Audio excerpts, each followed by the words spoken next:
Hello, everyone, and welcome back to another episode here of The Damage Report with me, John Iadarola. And boy, has a lot happened since yesterday's episode. We weren't wanting for stuff to talk about today. And we also have an awesome guest who's joining us once again, host of the Rashad Richey morning show. Rashad Richey, welcome back to The Damage Report. Thank you for having me, my friend. Always glad to have you here. It's been a little bit since we talked. Has it been a crazy time? Yep. And God only knows what the next 2 weeks are gonna bring, but we're glad to have you here. Glad to be here, man. Always a pleasure to be with you. And you just have one of the most remarkable viewing audiences on the planet. So I'm glad to be with them as well. Thank you, yeah. And thank you for all of you who are out in that audience right now, regardless of what platform it is. Thank you for joining us. We've got a lot of news that we're gonna be getting to, including reaction to what happened yesterday, the events over the night. We've got so much. Rats fleeing the sinking ship. That's gonna be fun. So please hit the like button and share the stream if you haven't already, so that people know we're live. And as we do the show, you can message us in a variety of different ways on Twitter and Twitch and YouTube and all of that, and we'll be responding as we go. Before we jump into it, I did want to remind you that we now sort of have TDR and TikTok. That's right. People had been asking, some of them, and it's now live. So you can go and search at The Damage Report on TikTok, and we'll be doing, cool things. I'm a cool young kid. I'm gonna be doing the cool young kid stuff. So dancing, whatever. Is there Twister? There's probably Twister, right? Because it's the kids. So I'm gonna be doing Twister on TikTok soon, so you can go search that anyway. It's ridiculous. Now with that, why don't we jump into the news? Still processing the events of yesterday, of course, which you're seeing beside us. Yesterday on the Young Turks, we did effectively the entire 2-hour show was exclusively about the incident in DC, the storming of the Capitol, the siege of DC, whatever you want to call it, the insane extremist violence that we're seeing there that left 4 people dead in the end. I've talked at length about my thoughts about what happened, but Rashad Richey, I wanted to get your reaction to what happened yesterday. Here's what went down yesterday. On January 6th, 2021, a group of terrorists who were radicalized by a leader known as Donald J. Trump decided to shut down democracy. And they did this with an intention of stopping the actual certification of a constitutionally mandated process known as a presidential election through the 1877 Electoral College Act. These individuals are not protesters. They are not simply an angry mob. They are in fact domestic terrorists. And I would add this to that conversation. A terrorist is an individual who utilizes criminal violence and intimidation in order to seek a political agenda. That is exactly what these terrorists did. And believe me, if their last names would have been Muhammad, it would have been a bloodbath on that Capitol step. But they were given the benefit of the doubt. And here's something else that I think is important for all of us to analyze as Americans. The government was well aware. Social media was well aware. We were well aware that these rallies were taking place at the US Capitol and capitals throughout the country. Why is it that law enforcement did not have a SWAT team on standby like they did with Black Lives Matter? Why is it they did not have a contingency plan to create a coalition of law enforcement agencies to step in if necessary, like they did when Black Lives Matter protested or the Million Man March was there? There was literally more security for the peaceful Million Man March than it was for these violent terrorists. Exactly, yeah. That was the most shocking thing. Like there are some people that were shocked that Trump has violent radicals who support him. That doesn't make any sense to me. Or were shocked that this crowd wanted to do that in DC. I don't think that you get to be shocked about that either.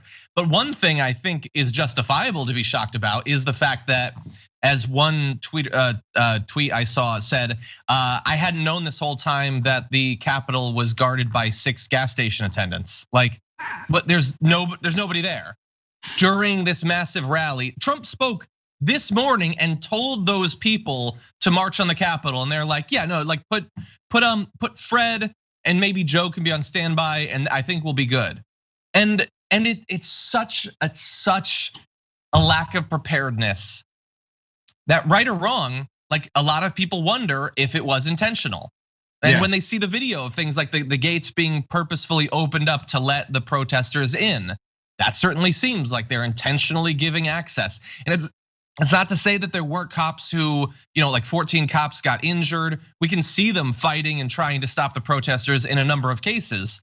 But we can also see them taking selfies with them and opening up the gates. And it's all highly suspicious considering how dangerous this was. You could have had a member of Congress get injured or killed yesterday. That could have happened. More people could have died. 4 already died. 2 bombs were brought. And the cops have confirmed those were not non-functional bombs. They could have exploded and killed people. And so that they could have actually stolen the electoral college ballots. Thankfully, that didn't happen. And there could be other lingering damage that we don't know about yet. And so a lot of people, I think, have very justifiable questions about why the National Guard wasn't there, why the Capitol Police weren't prepared. Was this just being insanely blind to what we all knew was coming, or was it a purposeful thing? And it may be a combination of both. I definitely believe that there's this sense of, well, nothing's really going to go down like that, right? There is this agreement among executives in law enforcement that they did not need to prepare for something criminal or something violent. When the truth of the matter is, you don't have to be a gumshoe, you don't have to be Sherlock Holmes to know, based on Twitter, these guys said they were going to do acts of violence. So if I can have access to that information from people who said, I'm going there to do A, B, and C, why is it they didn't take those threats seriously? And I want to remind everyone, roughly 2 years ago, there was a black female having a mental health episode at the Capitol. She was driving her car. Her baby was in the car. They didn't ask questions. They didn't utilize other tactics to stop the vehicle. They put bullets in her and killed her with the child in the car because they said they could not take a risk that she had a bomb or something else was going on. They killed her. No questions, no repercussions. And I'm not saying that cops should go around killing people just to kill them or just because they can. What I'm saying is, you show restraint when the skin happens to be white. Show that restraint for my black and brown brothers and sisters also. Exactly, and with some of the video of the cops retreating up the stairs inside of the Capitol building and all of that, like people were incredibly suspicious of that. I personally think some of those, once they're in, it could be described as de-escalation tactics. But then we can acknowledge that, oh wait, so the cops do understand the concept of de-escalation. I have never seen that de-escalation tactic in my life. I talked about this on air. I have never seen a cop literally be armed with 3 people in front of him that don't seem to be armed, running away from them as they charge him, running up flights of stairs, telling them to stop, giving them commands, and you not even draw your weapon whatsoever. I have never seen that type of de-escalation tactic before. Yeah, and look, it's possible that cop, like that was one instance right there, was incredibly scared that were he to fire on a couple of the members of the crowd, the rest of the crowd could have swarmed him and killed him. It's possible that he could have been scared of that. These are insane, violent terrorists, obviously. Yeah. But if they know how to do this, how about we see that employed in other situations where it's not against a person holding a Confederate flag? Like, could you de-escalate against people who aren't wearing shirts with slogans about how not enough Jewish individuals were killed in the Holocaust? Or is it just anti-Semites and racists that get the de-escalation? Anyway, there was apparently 68 arrests I read this morning. I mean, they've arrested more at like violent vigils outside of the Capitol before, which again seems like you were intentionally not rounding up these people. And many of them were gleefully taking photos, posting live streams. We know some high profile right wingers, popular alt-right media figures that were in Speaker Pelosi's office taking photos. So we know who those people are. Yeah. So now let's see if the cops do their job and track them down. I have a feeling they're probably not gonna do that. Well, there's a new sheriff in town. Once Joe Biden and Kamala Harris are sworn in and an attorney general is selected and approved, I really hope they take this seriously and they issue warrants for the arrest of those individuals. In the city of Atlanta, when we had our civil unrest, there were kids who broke into a mall. They called those kids thugs. Well, those aren't thugs. I'm from a hood myself. I'm from Glenwood Road. A thug is the person that'll rob you in broad daylight. These were kids taking advantage of an unfortunate situation. Well, the city of Atlanta, they impaneled a task force and they reviewed these videos. and they investigated these kids, and they issued out warrants for every single one of them because they stole a pair of pants. Now, if you can issue warrants for those kids, you absolutely can issue warrants for those who committed acts of violence and terrorism and looting at the Capitol, the US Capitol. Yeah, and by the way, normally at this point in the show, we would show you, what Sean Hannity is saying about this or Tucker Carlson's saying about this, but you already know what they're saying about this, and they don't care. They don't care at all. These same people who are saying, like, if you broke a window at Target, you should go to jail for the rest of your life.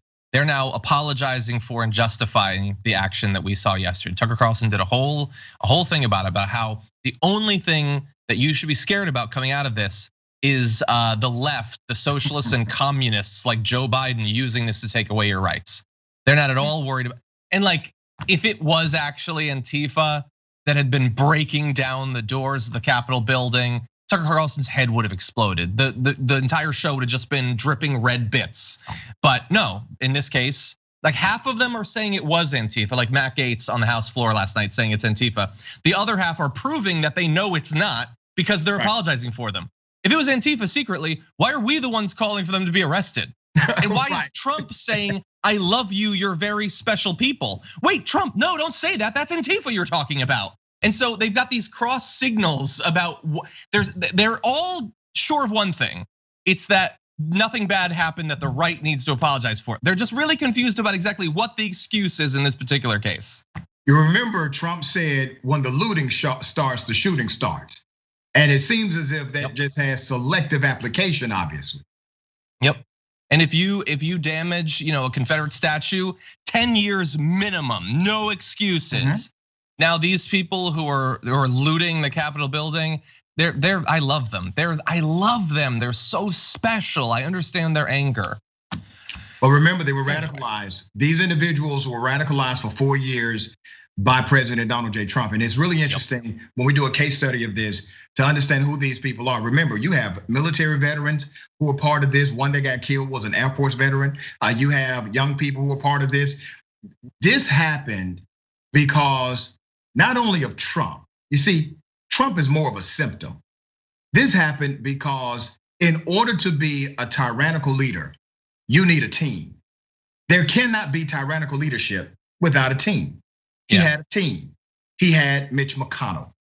He had Lindsey Graham, Ted Cruz, and others who were willing to do the unthinkable and protect him every step of the way. And that tyrannical leadership has to now be checked, not only from Trump. I know everybody's saying he needs to be removed. He should have been removed day one after he got sworn in. We've been saying that for 4 years. Now they're saying it and they're resigning, and everybody's saying, oh, enough is enough. Putting out tweets about, this has gone too far. You don't get to apologize on Twitter and think we're going to forget what you did to our democracy. Exactly, yeah. You don't get to apologize when like the packing has already begun for the end of your 4-year term. But anyway, they are trying to do that. And so why don't we turn to that right now, actually, because we got a lot of those. Following the violence in DC yesterday, some in the Trump administration are no longer in the Trump administration, and others are criticizing Trump's complete lack of response.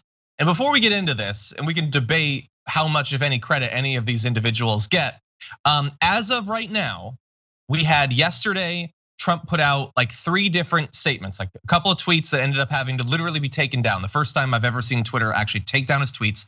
He was then suspended as a result of that. He then put out a video telling the terrorists that he loves them and they're very special people. And then that has effectively been it. The president had been radio silent since then.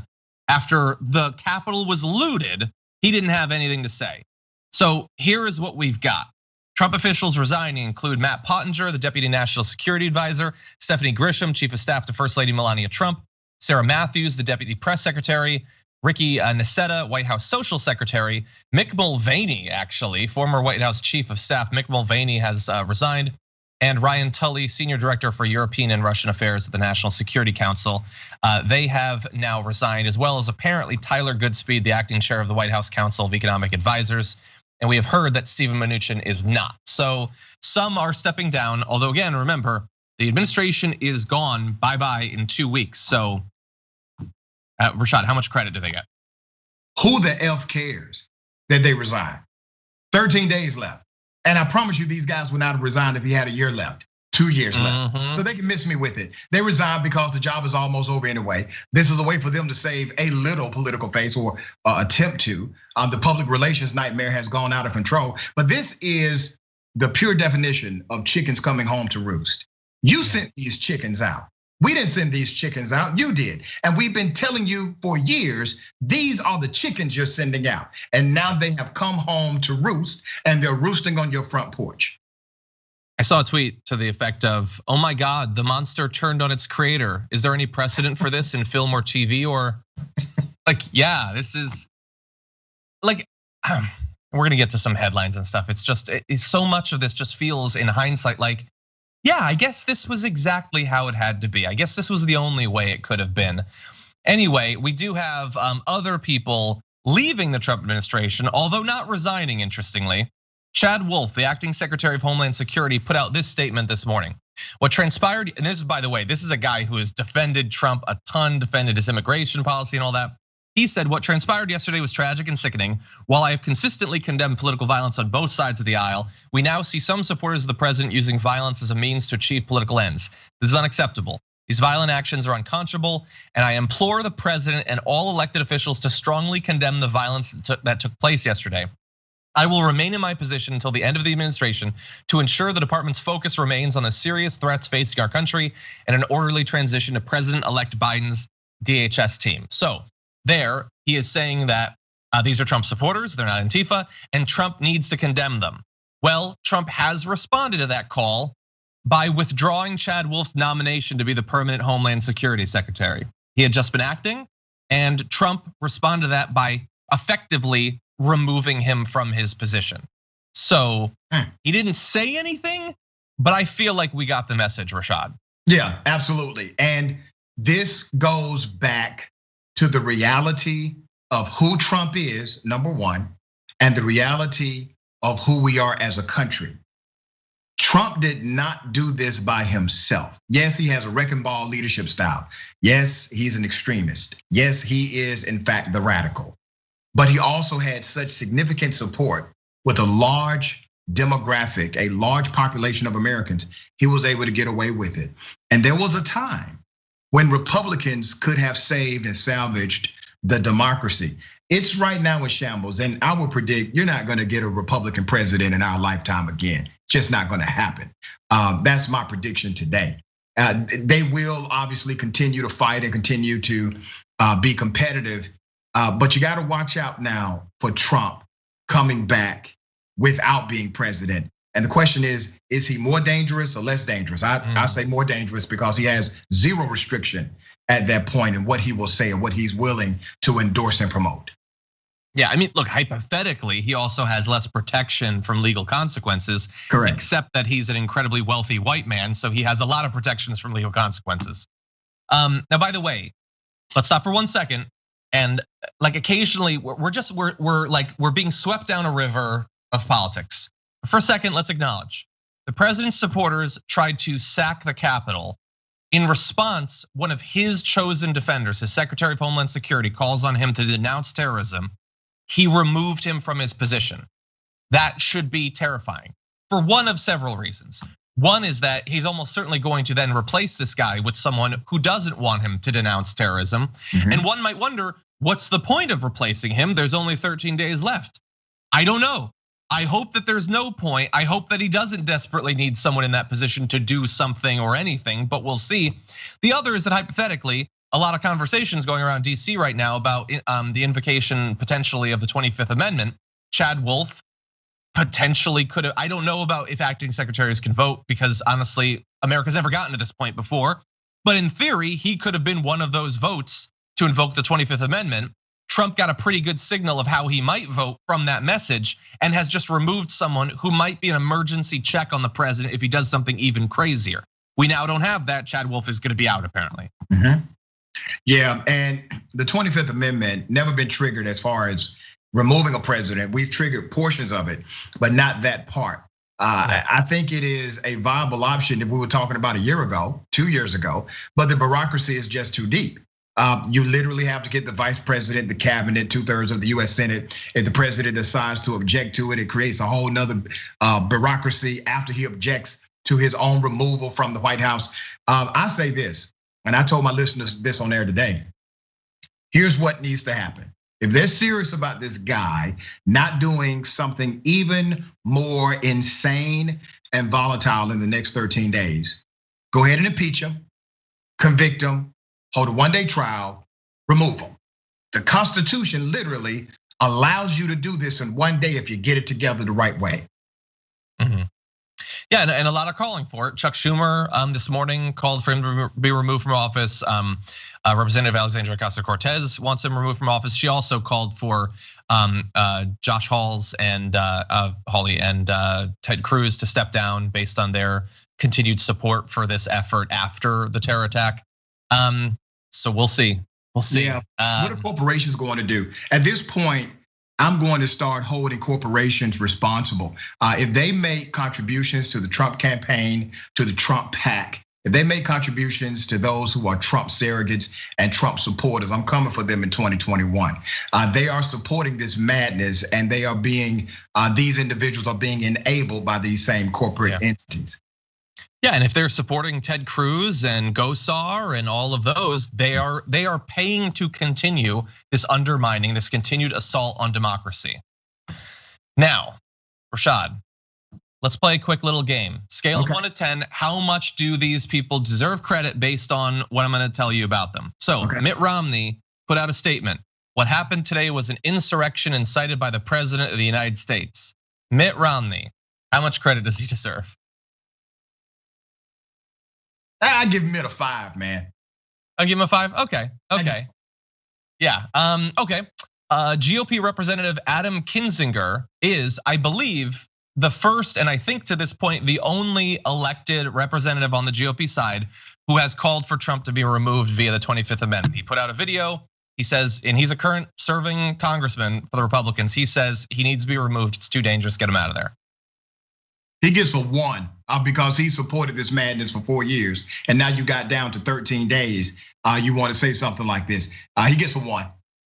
Okay.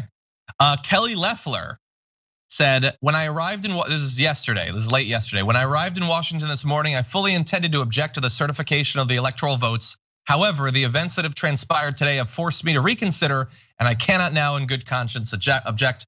So Kelly Loeffler, who was just rejected by the voters of Georgia, is no longer supporting the effort, or was no longer supporting the effort to overturn the vote. Some people like Kathy McMorris Rodgers and Steve Daines also they were going to support stopping the vote, and they have switched as a result of what happened yesterday. How much credit does Kelly Loeffler and them get?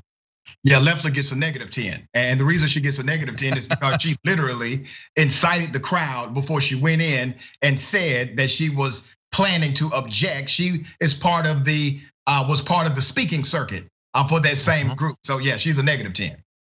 Yeah, that last rally right before her election, she came out and her big applause line was, I'm going to support Ted Cruz and all of them with stopping the vote. That's right. Okay, well, you got the applause. And you know who was in that crowd? People who are ideologically indistinguishable from those who stormed the Capitol. Might have even been some of the same people, honestly. Maybe we'll find out. Anyway, one other individual, this is a former Attorney General William Barr said, orchestrating a mob to pressure Congress is inexcusable. The president's conduct yesterday was a betrayal of his office and supporters. So is William Barr a new resistance hero? He gets a 0. He's a goose egg. He's at 0. And the reason this guy gets a 0 from me is because he manipulated that office. He, from day one, from how he did the Mueller report to how he came out before the Mueller report was released and said, oh, it's just nothing here. There's no evidence. And it was all a lie. He acted as the personal attorney for Donald Trump and not the attorney general of these United States of America. He was involved in the Ukraine deal. I mean, this guy got his hands dirty with Donald Trump for a long time. So no, he gets no credit because he's figured out how to tweet something decent. I 100% agree. He tried to cover up the Ukraine thing. He tried to stop the whistleblower's account from coming out that set the whole thing in motion. And finally, one more. Leader of Facebook, Mark Zuckerberg, put out a statement today saying that they're going to be banning Trump indefinitely on the platform, at the very least until the inauguration, because of how dangerous he's become. They might reinstate him after that. It might be permanent, we don't know. But Mark Zuckerberg and Facebook, how much credit do they deserve? Let me tell you this, man. I got a homeboy named Dinky. Dinky was raised with me. Dinky put on Facebook one day in an argument, he said, I'm gonna come see about you. He was in an argument with somebody. To this day, he's not allowed back on Facebook for that comment. Wow. Donald Trump has literally threatened to blow people up, to use bombs. He has incited violence intentionally. He has done it as a routine. So I get it, Mark. The guy has 13 days left. I would have given you a 2. You get a 1. I would have given you a 2 if you left out the part about the inauguration. Exactly. Yeah. Mark Zuckerberg, like, first of all, I'm done with Mark Zuckerberg for the rest of my life. I don't care what he says or does. I don't care what reason. It's something self-serving because that's the only thing he can do. Now, Mark Zuckerberg, now he's become too dangerous. Like, there is a case to be made that if in 2015 or early 2016, Facebook had actually cared at all about fake news and not like CNN fake, I mean, literal invented news to whip your mom and your grandpa into a fury to support Trump. If they had taken that seriously, Trump might not have been president in the first place. And they allowed him to lie in ads. It's been well documented. We had Jeff Luggum on so many times to talk about it. For years, he has been benefiting not just Donald Trump, but all of the grifters and right-wing media that have been propping up Donald Trump. They have been advantaging them and exempting them from the requirements every step of the way. And now, when we can see the light at the end of the tunnel, Mark Zuckerberg wants to be like, oh no, remember me as one of the good guys. Right. No, doesn't happen. Anyway, yeah, so altogether, all of the Republicans get like 8 out of 100. There you go, correct. It sounds about right, actually, right? Yeah, exactly. Okay, well, we're gonna turn to the certification of the vote in just a second, but before we do that, I did want to respond to a couple of comments from members of the audience. The first super chat today was from Cirrus, who says, love the shows, and Jade-Eyed Dragon reporting in. Thank you for watching. Studio of Shred points out something that I cannot believe that I didn't put this together. Ironic that your show's graphic has the Capitol building on fire in the background. It's obviously supposed to be a joke about how democracy is in danger, but like so many Simpsons episodes, the joke has come true. That is true. Yeah, we started off the show a couple of years ago showing destroyed government buildings, and they are working on it. Diana asked a question. I've responded to it yesterday, but Rashad, feel free to respond. Biden naming Merrick Garland as AG. What do you think about that? No. Oh, no, not interested. No, I'm not interested. I would like to see an AG. I don't want to moderate anywhere, really. I would like to see an AG who is progressive, but also they understand how to take control of a situation like the Capitol being under attack. There's a clear and relevant need for law enforcement in situations like that, for sure. But when you talk about an AG and giving out orders and memos to others in the federal government that will have a ripple effect throughout the entire United States of America, I need a person with real vision. I just don't believe that person has it. Yeah, especially because Biden is not going to be the strongest, boldest, most aggressive president. You probably need some people around him who are going to be strong. Yeah, I don't know about Merrick Garland. Maybe we'll be shocked, but I doubt it. Luminia says, truth. I love Dr. Rashad Richey. Nice. Thank you. Radical Trans Girl says, today's my birthday. I'd love a shout out. TDR is my fave show on TYT. I'd like to claim Rad Left Dragon. It's yours, and happy birthday, Radical Trans Girl. Thank you for watching the show. Sydney says, don't like this 7-day trial of 2021. How do I get rid of it? Good point. Someone in the pre-show said, well, December 37th, 2020 is going well. That's what it is. Yeah, this isn't. I'm convinced, man. 2021 is just trying to outdo 2020. We have a new strand of the coronavirus. We have this happening at the Capitol. I mean, this is weird. Yeah. January doesn't count as 2020. January is 2020. It's not 2021 yet. That's what I say. Okay, Matthew Petranovich says, Dr. Rashad keeps taking my words away. Charles Manson didn't kill anyone. He just had crazy followers. Great point. Yeah. Okay, Edwin reminds me in the chat, don't forget Trump cheered when Matt Gaetz and a bunch of other Republicans stormed into a room where a private hearing was being held. That's a good point. I'd completely forgotten about that. Yeah. Let's see. Lazy Peon says, not sure if I want to know, but what's with the blue and white US flag those racists keep waving? I don't know. Maybe it's like a we love cops thing as they're assaulting cops. I don't know. It's something terrible. I'm sure of that. Yeah, anyway. It's from the evil empire. And here's the thing, man, like this is literally what happens when the villain wins. That's what Trump is. Trump was the ultimate villain. And if you wanted to know what a story looks like if the villain wins, last 4 years, this is what it looks like. And the villains are now acting as if something strange is happening because they want to be villains at the Capitol and they're not getting the protection they want to get as far as the public narrative, but they're still getting protection from their ultimate villain lead. Totally. By the way, over on Twitch, Tredora says free Dinky, and Flo Wolf says hashtag free Dinky's Facebook. I love it. I'm gonna text Dinky. He's gonna like that. He's gonna love it. Let's get this nationally trending. Free Dinky. Free Dinky, man. Yes. The bugger says the name, the damage report has never been more accurate than today. Yeah. Flo Wolf resubscribed for the fourth month. Thank you for that. And says 4 months on Twitch with you, 4 years with TYT. Nothing else I'd rather watch today after all this crazy than TDR. Thank you for that. That's awesome. As well as Stud Muffin resubscribed for the 2nd month. Sethy and Rosen for the 8th month. Funky Pug for the 3rd month. Thank you for that. And Kelly June for gifting a tier 1 sub. Wiser the Box for resubscribing. Thank you. Let's see, a Glitteriest Dragon says, whenever Rashad is in the house, I feel woefully underdressed. Please tell me he's Dapper Dragon. We're gonna switch up one day.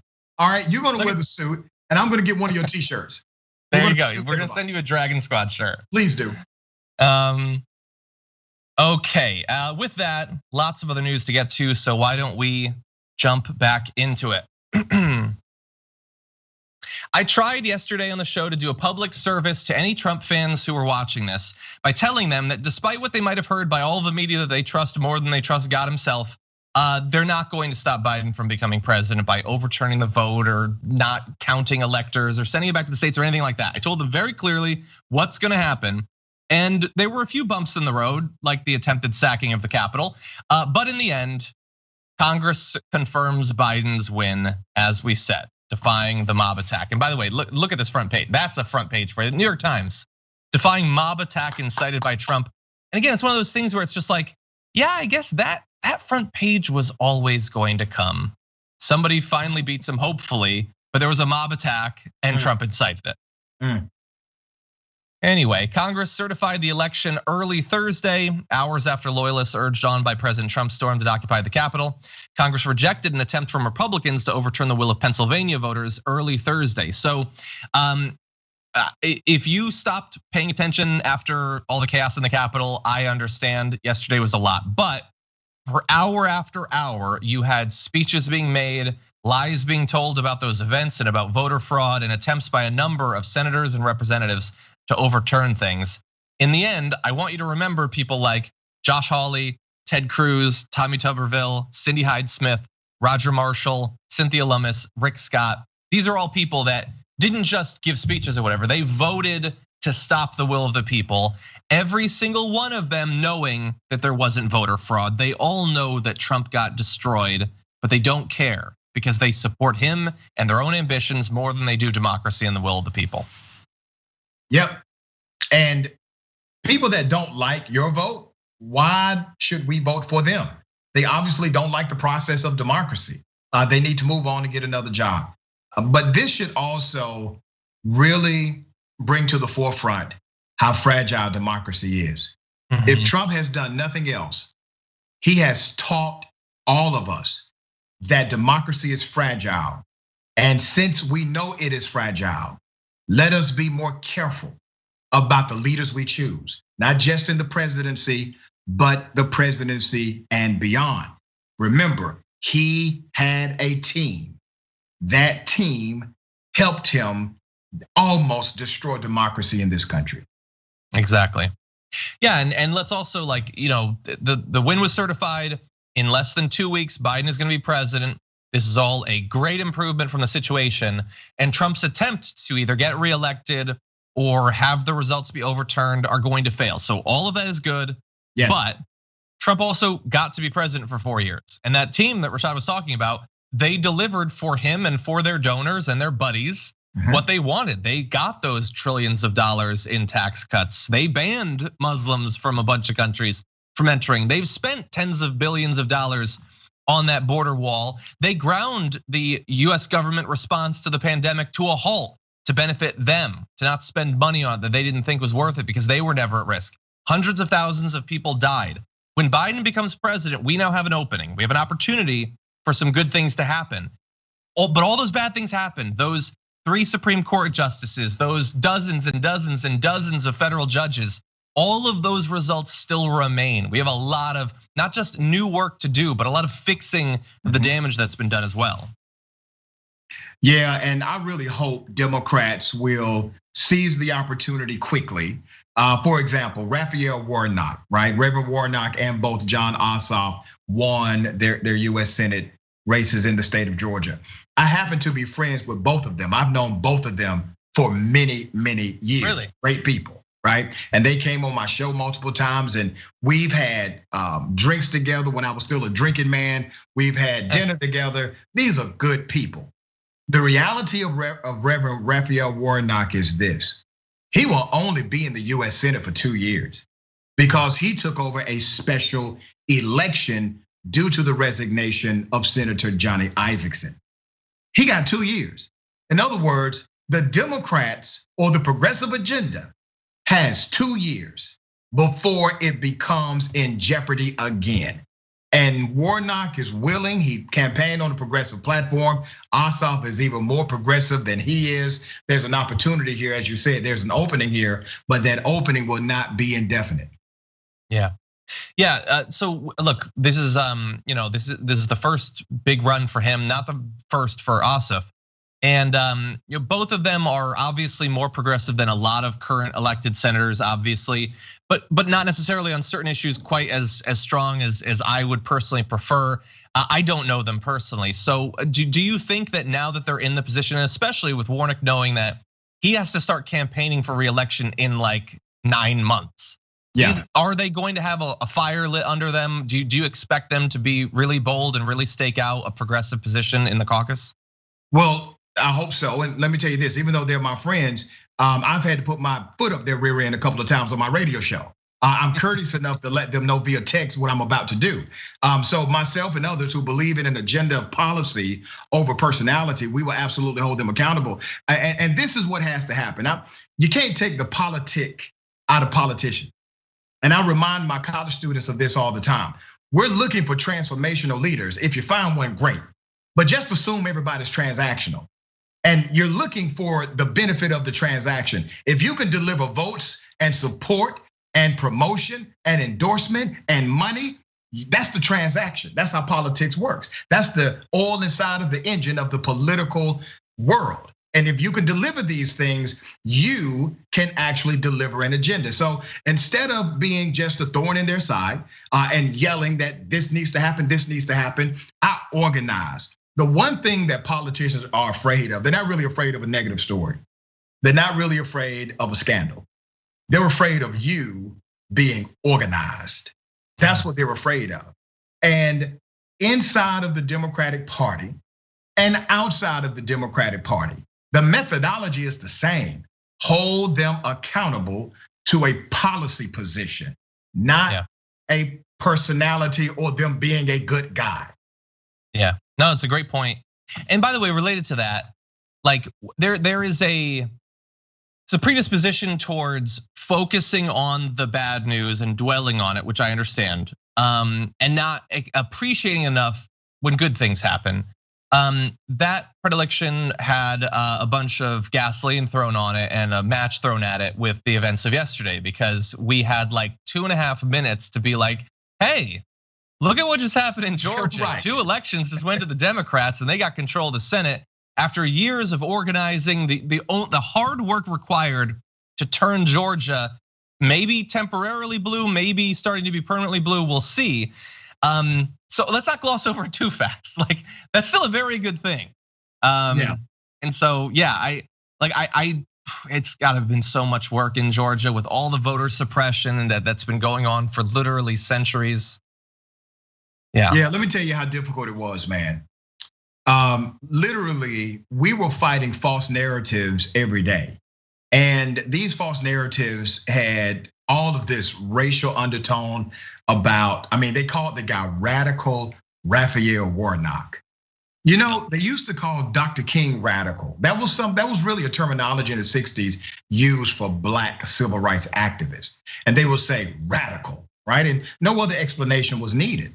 Well, that rhetoric continued. They tried to attack him personally. They went after Ossoff in a very similar way about him being too radical. So here's what we did, and some of this hasn't really been reported, but I want to share with your audience some unique factors that took place.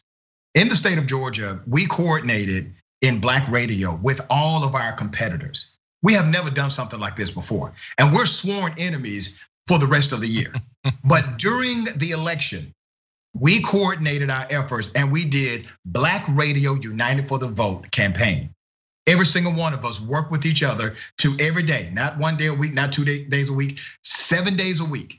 Every single day you listen to any urban radio station in Metro Atlanta, and we got a lot of them. You heard the messaging of get out to vote, make a plan to vote, vote early. Here's where you get your voting information from. We did that. We spent money on it. We made sure we had surrogates from the entertainment community, from the influencer community, from the intellectual scholar community in our Black urban culture. And we promoted it, and that was effective. So what we've learned now is a more informed electorate is a higher participating electorate. Historically, the method was just keep telling them to vote. Just continue to bombard them with emails or robocalls. No, give them actual information and they will do the rest. And that is what we did in this election cycle. Progressives, Democrats, liberals have figured out a new way to do politics in the state of Georgia, and it was highly effective.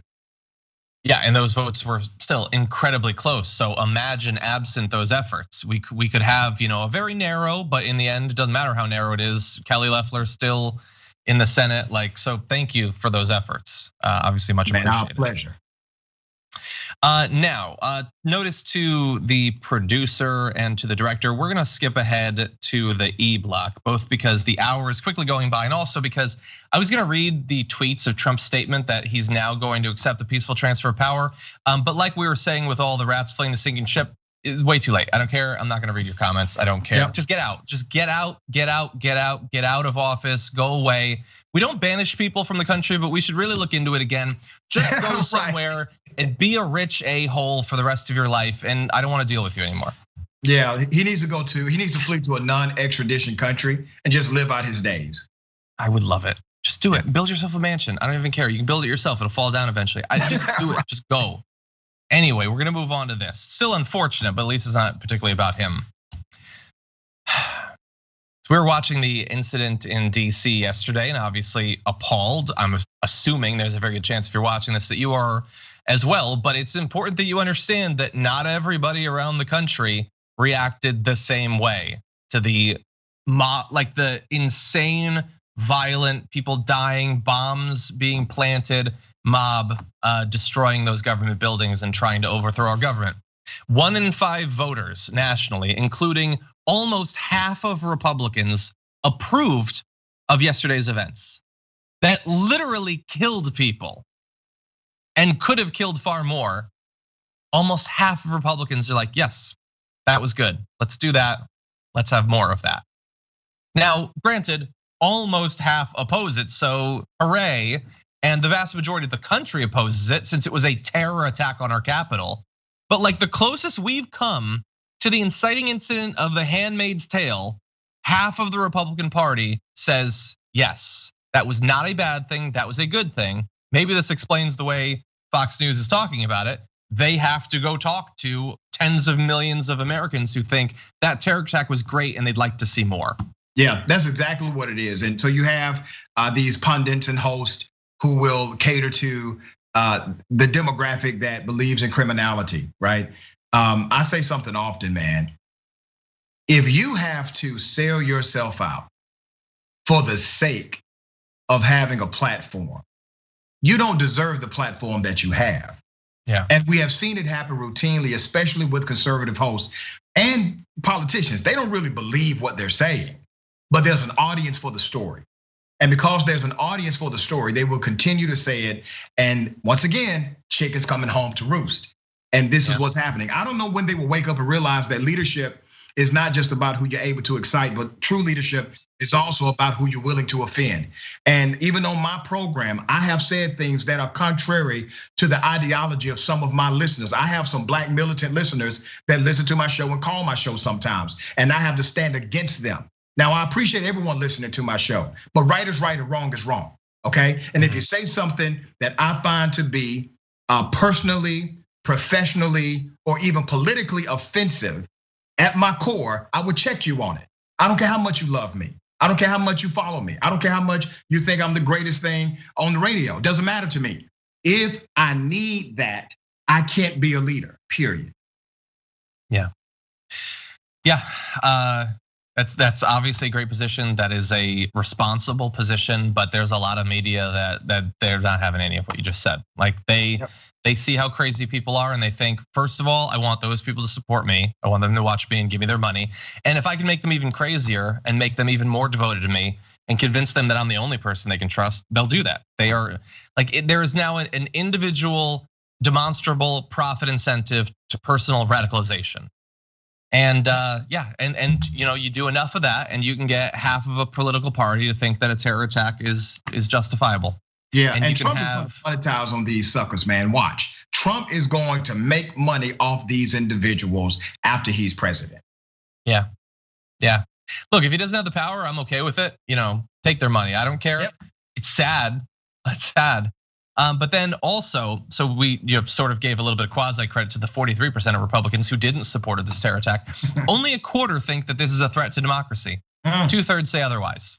I don't know, like you busted down the door to the Capitol and our political leaders, including of your party, had to flee for their safety.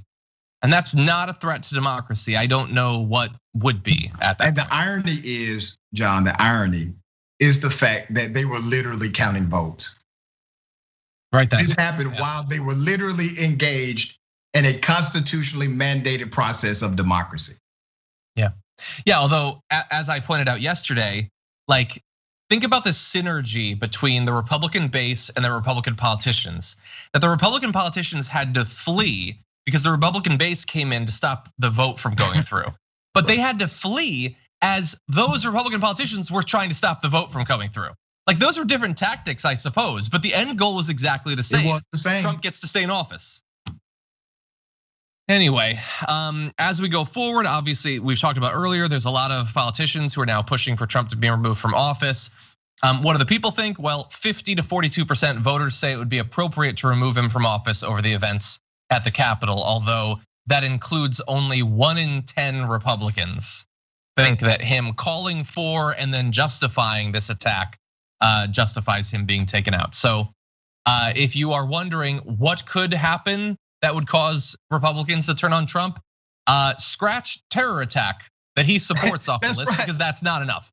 Yeah, the list is endless, but Trump figured something out before we did. Remember when he was campaigning, he said he could commit murder, right? And his followers would not stop following him. Well, he knew that back then. We didn't really know that. He knew that. But now what he's done is he has created politicians who will basically do the same thing. If this guy committed murder in front of other people, they will still defend him. Yep. Yeah, and he said that he would shoot someone on 5th Avenue. Well, a woman was shot. He didn't shoot her, but look, great tragedy that she was hurt. Wish that we could have gotten through all of this with nobody getting hurt whatsoever. We are learning more about her. We alluded to the fact that she is apparently an Air Force vet. And based on her social media activity, she had been being manipulated by tons of these people, believing these crazy conspiracy theories about voter fraud, retweeting people like Lynn Wood, who are talking about the Democrats being satanic pedophiles and how you need to overthrow this thing and all of that. And so they sent her out. and she got killed, and other people died as well. So yeah, but sad, man. It's not enough to remove Trump. The right, fact that he literally addressed those people. There you go. The point is, Trump is not the end all. You don't solve the problematic issues that we're facing here in America just because you remove Donald J. Trump. Yeah. Okay, we're gonna move on next to the topic of the charges or lack of charges around the shooting and killing of Jacob Blake. Before we get to that though, let's read a few viewer comments. Let's see. Peter Burbeck is saying the black and white with a blue line flag is the thin blue line between law and order flag, basically the defund everything else and give the budget to the police flag. That's true, but I'm not sure if that's the one they're talking about. It might be. Okay, let's see. Bet Noir says Joe Manchin is the 51st Republican. Yeah, that's one of our fears. Okay, apparently Elaine Chao is resigning. Mitch McConnell had not been down with some of what's going on. It looks like Elaine Chao is standing with him, so that's another Trump administration official who's going to be leaving. So obviously, massive credit to Elaine Chao. Not anyway. Let's see. May Money in the Building says, why are we waiting 14 days to kick this joker out of office? Trump and his cronies need to go to the garbage and prison garbage. Yeah, we'll see. There are some people are trying, but it doesn't seem incredibly likely that it will happen. I did see, I'm having trouble finding the super chat now, but one person was calling for Rashad Richey for AG. So we've got that. I got two campaigns going now. Yeah. Oh, that was you? I'll be finished with law school in like 2.5 years. So hell, that may be possible at some point. Yeah, they only last a couple of years. So we send someone in to start it off and then you pick it up in a little bit. That's right, there you go. There you go. Over on Twitch, Real Burner, thank you for resubscribing and saying watching TDR since June. Thanks for all the great work. Greetings from Berlin. Thank you, Real Burner. I appreciate that. I've actually been to Berlin. Had a little bit of time there. I missed a flight in Berlin. Totally my fault. Anyway, let's see. Progressive J-Log says, hi guys, the Dragon Squad. Just want to let you know that a year ago back today was the day that Puerto Rico got struck by a 6.4 earthquake in magnitude. How are you all doing? Thank you for remembering these horrific events. And yes. Man, it's just so hard to keep up with everything that's happened before this week. We're doing, I think you can tell how we're doing. Thank you, Progressive J-Log, thank you for that. Okay, I'm seeing on Twitter, AP, Chuck Schumer is calling for Trump to be removed. Yes, I think we briefly mentioned that. Okay, seeing some other news updates. We'll see what we can get to. There's obviously a lot going on. Sullivan Vegan sent a super chat saying, did you see Klobuchar and Colbert? What they did was atrocious, but at the same time, we have to move forward regarding the Republicans behind the coup. Yeah, there's always gonna be a lot of Democrats who are ready to look forward and not backward.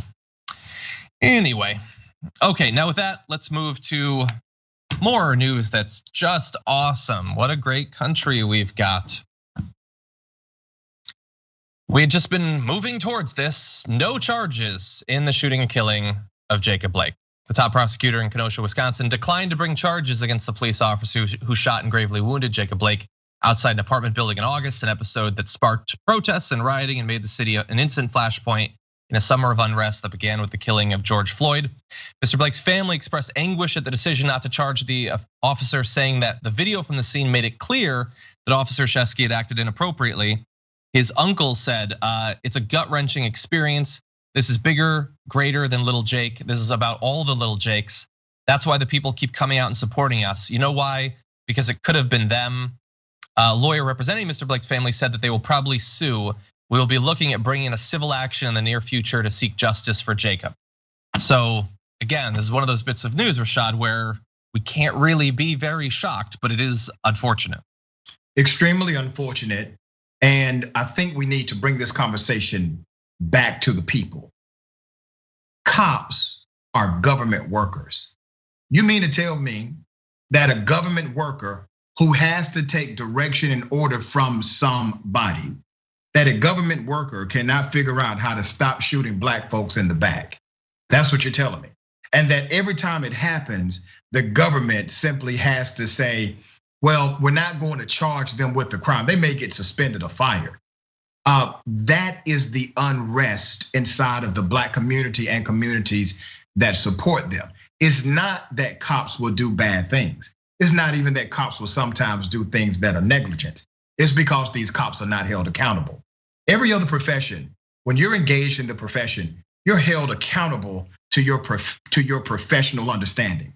And I learned something in law school last semester, and it was about your professional conduct. If you're a medical doctor and you screw up a surgery, well, they don't base your level of screw up on if I would have screwed it up. I'm not a freaking medical doctor. They base your level of responsibility on the professional experience that you have. These are professional individuals with a license to kill and training to go with it. So why are they held to a lower standard of accountability? They're not even held at the standard of accountability that I would be held at without the prerequisite training. Yeah, and one wonders, like when that incident happened and this officer shows up there, if that officer had been existing in a context where for the past couple of years, when you shoot someone and kill them needlessly, those cops have gone to jail. If that had been the case, would Jacob Blake have been shot? If the incentives were actually there to cause this cop to think twice before using deadly force. Of course, maybe this person would still be alive. No, he would actually, this would not have happened this way. In the city of Atlanta, I was appointed to a task force to reimagine policing in the city of Atlanta. I made some recommendations, some of them got adopted. But one recommendation I made was that any police officer who shoots somebody, they need to take a lie detector test. And cops can be forced to actually take lie detector tests. That's something well established by departments all across the United States of America. In addition to that, they need to be drug tested immediately. They need to also undergo a psychological evaluation every 6 months to a year that they are on the job. The guy that got hired January 1 may not be the same guy December of that same year. We need to do some of these things just to vet and make sure we have the right people on the street. I'm not even talking about de-escalation training and everything else that still needs to happen, but these are some fundamental things we can do to make sure the community is safe. I think those are great ideas. And now there's just basically nothing. It's the most routine thing in the world that no, you shot and killed a person, you didn't have to. We saw the entire thing. It wasn't necessary, but you're gonna be fine. And in related news, we didn't get to this yesterday, but Kyle Rittenhouse, who ended up killing a couple of people at the protest that came about as a result of this, pled not guilty. And God only knows how that's gonna end up. I have a pit in my stomach from the fear that he's gonna end up walking free after, again, all that not just that happened, that we can watch in real time and tape. Yep. Yeah. And this guy literally went there to kill somebody. I believe that 100%. He went to a protest, armed, wasn't supposed to have a gun, went there and he killed. The guy committed murder. Yep. Oh man, the news lately. Okay, well, we're gonna go through one more story. We've only got a few minutes left. This one's a doozy. What's that? Hang in there, John. You got it. We're almost there, brother. Yeah, well, thank God you're here. Because you're making it tolerable. Okay, here we go. A couple of weeks ago on the show, we talked about reports that were coming out of some places in LA actually, where rich people, well-connected people were attempting to get very early access to the vaccine in exchange for large amounts of money. And at the time, those doctors were saying, I've had those requests, but I haven't filled them. And so, hey, problem solved, except that even in that video, we said, no, maybe these doctors aren't doing it, but there's no way that in America, if you have enough money, you aren't getting access to that thing before all of us peasants. And what do you know, it's happening. So let's talk about the Morse Life Health System, a high-end nursing home and assisted living facility in West Palm Beach, Florida. They've apparently made scarce coronavirus vaccines available not just to its residents, but to board members and those who made generous donations to the facility, including members of the Palm Beach Country Club, according to multiple people who were offered access, some of whom accepted it. Now, the arrangement, which may have violated national immunization guidelines as well as state protocols, the vaccine doses are allocated to the state by the Trump administration, but reserved for people living in long-term care facilities who are at the highest risk of dying from COVID-19. Top health personnel in Palm Beach County did not authorize the vaccinations of non-residents at Morse Life, according to a health official who spoke on the condition of anonymity because they were not cleared to discuss the issue and probably would have faced some sort of repercussions because this sort of thing Ron DeSantis has done the wrong thing every step of the way when it comes to the pandemic. So God only knows what his position would be on this. But anyway, we've got a few more details we can potentially get to. But Rashad, at least in this case, people who've donated large amounts of money are getting to skip to the front of the line ahead of even the people living in those nursing homes to get access to the vaccine. Rich people being corrupt and getting an advantage that others do not. This is the most shocking thing I've ever heard. I've never heard of such a thing. Wow. Yeah, man, it's not surprising. And obviously, this is just a microcosm. I'm sure that there's a whole lot more of this going on in the United States of America and beyond. But the bigger issue is the fact that we have made the dollar God in this country. And we're taking that infectious mentality to other places as well. And you see this lack of care, this lack of transparency, all of this corruption because of what money not only does to a person, but what money can do for a person. And that's what happens in a societal structure that says capitalism is at the top of the order for your life. Yeah. No, I mean, my response is exactly the same as your first. Like, oh, shocked that they're getting it. But yeah, like Elon Musk isn't waiting until June. That's just not a thing. Right. And I don't know, considering all the other vaccine news that I'm hearing, I guess the silver lining is, hey, somebody's getting access to it. That's good. And hey, somebody actually wants to take it, because a lot of the news I'm getting is even nurses and doctors in some places aren't taking it because of God only knows what, or doses are being wasted because some pharmacist who believes in anti-vax conspiracy theories is purposely leaving it out. I guess at least somebody's taking the vaccine, so maybe that's progress in America. You know, and I feel it is progress to some level. It's funny, man. My producer at the television, the news television show I work for, came to me about maybe a month ago.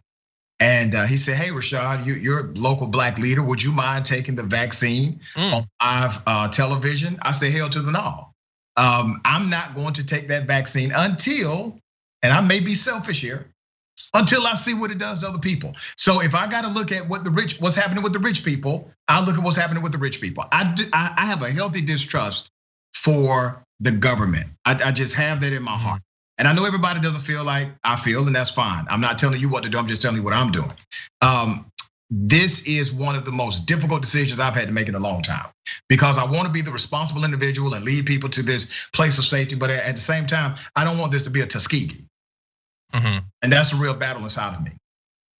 But like, if you're waiting to see how it affects other people, like, so if Elon Musk starts acting weird, how are we gonna know if that's the thing or just his natural evolution as an individual? Listen, if that's the side effect, we're doomed, because we have no idea. Exactly, everything's so crazy, we wouldn't know. All our politicians have been, or most of them have been vaccinated at this point. I mean, God only knows. Yeah. Anyway, I want to skip to the last graphic in this, heads up to the director, because I wanted to remind people, like, yesterday was a darkly historic day, and I get that. And also, the Georgia elections just happened, and that's a huge thing. And the fact that people died in the Capitol obviously is absolutely horrendous, and it's a tragedy. But let's also not forget the pandemic, because according to the COVID tracking project yesterday, 3,793 deaths are reported, making it the second highest date ever. Some other trackers say it's over 3,800, making it the highest day ever. We are like 10 months into this pandemic, and we are still breaking records. Far more than a 9/11 in one day. At this late date, this thing is not over. It is far from over. So please, with everything else going on, I get it. Don't let it stop you from taking this seriously, though, in terms of socially distancing, avoiding crowds, wearing masks, all those things. I know it sucks that you still have to do it. Like, I don't even remember what the inside of a gym looks like anymore. It's been a long time, but you do still have to do it, okay? To protect your life until, hopefully we get past this thing. Yeah, and I would echo that 100%. And I say this often to my brothers and sisters, especially those who like to go to church on Sunday. Church is who you are. The word church itself means ecclesia. It means called out people. And if you are a called out person, you are part of the church. The building is a place to congregate, and sometimes We're so fixated on getting an emotional high. We feel as if our world is destroyed because we can't go to a building on Sunday. I want you to be alive. Yeah. I tell my listeners this, I've echoed this, and I've had the great opportunity to preach at a lot of churches since COVID, and we do it via Zoom. We do it via virtual technology. And I promise you, the Bible and the prayers read the exact same over Zoom as they do when you're in person. They do. I think that's great advice. Rashad, as always, thank you so much for joining us. Where can people listen to you? They can listen to me Monday through Friday, 7 a.m. to 10 a.m. on News and Talk 1380 WAOK. You can find that show online at WAOK.com. And also you can listen by downloading the radio app. Awesome. Dr. Rashad Richey, as always, it's a pleasure having you on. Thank you. Pleasure to be here. Thank you, my friend.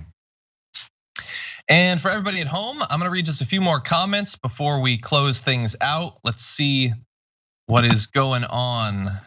Bernardo sent in a super chat saying, yesterday I said I hope this new wave of normalcy up there in the US somehow influences us here in Brazil. Now I don't even know what to wish for. My president said today he won't accept the results of our next election. Good luck for us all. Thank you, Bernardo, for sending that to me. Someone else sent a super chat about Bolsonaro earlier today and implied he said something about this. I didn't know that he was saying he wouldn't accept the results, but that is the fear. And do you remember, like during the election, we were going back through and reading all of Bolsonaro's comments about democracy and all of that? No, this guy is a crazy, violent, murderous fascist. And we told people that. And then there were newspapers talking about how he'd be good for business. And Dave Rubin, he's got big ideas in his mind about how awesome Bolsonaro is. He can't pronounce his name, but he's sure that he'll be good. Yeah, it's just madness. I wanted to read, before I forget, I clipped out this comment on Twitch from Dragon Poet Approx, who says, hey John, kind of new here. I would like to share that I lost my mom back in February and I've missed her every day until yesterday. And I'm grateful because she was a lifelong Republican who campaigned for Goldwater. FYI, I would like to claim Dragonkin Dread Spirit and keep up the good work. Thank you, Dragon Poet. Really sorry to hear about your loss. I lost my dad years ago. I don't wish that on anybody. Hope that our community makes things a little bit better for you. That's what we aim to accomplish. Virginia Thomas, AKA Ice Dragon, sent in a super chat saying, say it with me, of course, rich people are going to be rich people. Exactly. Okay, let's see. Oh, Nixie Marudi was the individual who said Rashad for AG. Thank you for that super chat, I do appreciate that.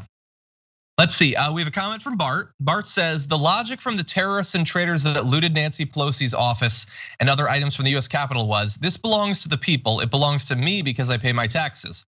Okay, apply this logic and let them take a local police officer's gun right in front of them in broad daylight. This gun belongs to the people, it belongs to me. I'm curious to see what happens. I don't want to see what happens, I hope that it doesn't happen, but I get what you're saying. Yes, Guapo, I did cough. I swear it's just because my throat is a bit raw because I've been talking a lot. Remember, in addition to the show, which is over an hour, we now do very long pre-shows, so my throat is a little bit worn out by the end of it. And I look forward to seeing what Twitch does with those quotes that I just said.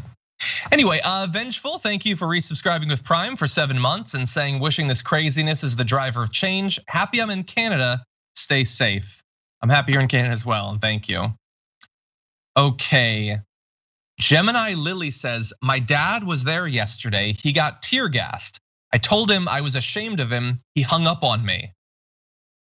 Wow, well I'm glad you don't have to worry about Thanksgiving anytime soon because that would be awkward, but I don't know how you get past that, good luck. Let's see, Makazak says, or resubscribe for the 2nd month and says, best show on TYT, thank you. Nice to catch up on the daily news with TDR, really appreciate that. Okay, with that, everybody, thank you so much. That was a big one, wasn't it? Well, we've got the main show coming up a little bit later on. I believe that Deep Dive is down until Monday. I'm gonna see if anybody confirms that. But sign up for the notifications on Twitch either way, and then you don't have to rely on me. You'll know that it's coming when it's coming. So anyway, thank you for watching. We've got the main show coming up a little bit later on. Interviews are gonna continue to be posted, so bear that in mind. And until next time, stay safe out there, stay sane out there. I'll see you soon.